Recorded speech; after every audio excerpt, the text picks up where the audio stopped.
முந்திலாம் பார்த்திங்கன்னா வயசான தாத்தா பாட்டிங்களுக்கு தாங்க முதுகு வலி மூட்டு வலி அந்த மாதிரியான எலும்பு சம்மந்தப்பட்ட பிரச்சனைகள்லாம் வரும். ஆனால் இன்றைக்கி அப்படி இல்லைங்க, சின்ன சின்ன பசங்களுக்கே கூட வர ஆரம்பிச்சிருச்சு. அதுக்கு முக்கிய காரணம் கால்சியம் டெஃபிஷியன்சிங்க. அதுவும் பெண்களுக்கு கேட்கவே வேண்டாம், இதோட பாதிப்புகள் ரொம்ப அதிகமாகவே இருக்குங்க. நம்ம எல்லாத்துக்குமே கால்சியம் அப்படின்ன உடனே விளம்பரத்தில் வர்ற அந்த ஒரு டம்ளர் பால் தான் ஞாபகத்துக்கு வரும்.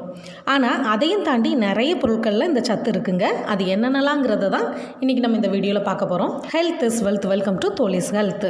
கால்சியம் இருக்கக்கூடிய உணவுகளை நம்ம சாப்பிட்ற உணவுகளோட அடிப்படையில் ஒரு 9 வகையாக பிரிச்சுருக்கோம். அந்த 9 வகைகள் என்னென்னங்கிறத பார்க்கலாம் வாங்க. 1. பால் மற்றும் பால் சார்ந்த பொருட்கள், அதாவது பால், தயிர், மோர், சீஸு, சோயா பால், தேங்காய் பால், இதிலலாம் நிறையவே இருக்குங்க. 2.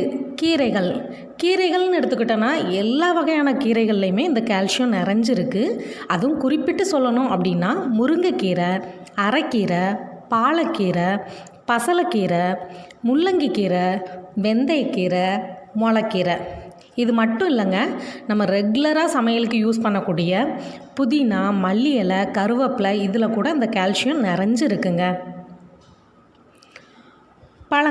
பழங்களில் எதுலலாம் இருக்குது அப்படின்னு பார்த்தோன்னா ஆரஞ்சு, சீத்தா, சப்போட்டா, கொடுக்காப்பள்ளி, பப்பாளி, கிவி, அத்தி, அவகோடா, பாலை முதலான பழங்கள்லாம் இருக்குங்க. காய்கறிகளை பொறுத்த வரைக்கும் ப்ரக்கோலி, வெண்டைக்காய், கேரட், பிரண்டை, பீன்ஸு, பூண்டு, வெங்காயத்தாள், ஸ்வீட் பொட்டேட்டோ, கொடமிளகாய், இந்த மாதிரியான காய்களெல்லாம் நிறைஞ்சிருக்குங்க. பயிறு வகைகளை பொறுத்த வரைக்கும் பீன்ஸ் குடும்பத்தை சேர்ந்த எல்லா பீன்ஸ்லேயுமே இது நிறைஞ்சிருக்குங்க. உதாரணத்துக்கு soya beans, white beans, kidney beans, இந்த மாதிரியான பீன்ஸ்களெல்லாம் நிறைஞ்சிருக்கு. அதுபோக காராமணி, பச்சைப்பயிறு, நிலக்கடலை, கொண்டக்கடலை, கொள்ளு, கருப்பு எள்ளு, இதில் எல்லாத்துலேயுமே இருக்குங்க. சீட்ஸ் அண்ட் நட்ஸ்னு எடுத்துக்கிட்டோம் அப்படின்னா பாதாமில், சியா சீட்ஸில், சன்ஃப்ளவர் சீட்ஸில், பம்கின் சீட்ஸில், தேங்காயில், இதில் எல்லாத்துலேயுமே இருக்குங்க.